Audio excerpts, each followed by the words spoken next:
দর্শক, আপনারা যেমনটি শুনছিলেন, আমরা ঠিক ঘটনাস্থলে এখন চলে এসেছি। চলুন আপনাদেরকে সরাসরি ঘটনাস্থলে নিয়ে যাই। তার আগে আপনাদেরকে জানিয়ে দিচ্ছি, আপনারা দেখতে পাচ্ছেন আমার পিছনে অসংখ্য লোক দাঁড়িয়ে আছে। এবং এখানে আমরা বেশ কিছু পুলিশ প্রশাসনের লোকজন দেখতে পাচ্ছি। দর্শক, চলুন আমরা সরাসরি আপনাদেরকে ঘটনাস্থলে নিয়ে যাই। দর্শক, আমরা এই মুহূর্তে দেখতে পাচ্ছি যে লাশের পাশে একজন লোক কাঁদতেছেন। আমরা জানতে চাইবো ভিকটিম ওনার কি হয় এবং ঘটনাটা কিভাবে ঘটেছে। যে আমরা যতটুকু জেনেছি, আসলে কি ঘটনাটা কি সত্যি? হ্যাঁ, ঘটনা সত্যি। ভিকটিম আপনার কি হয়? ভিকটিম আমার মেয়ে। ঘটনাটা কিভাবে ঘটেছে?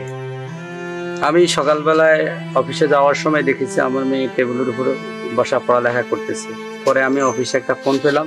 ফোন পাওয়ার পরে শুনলাম এই অবস্থা। আসি দেখি এই অবস্থা, আর আমি কিছু জানি না। দর্শক,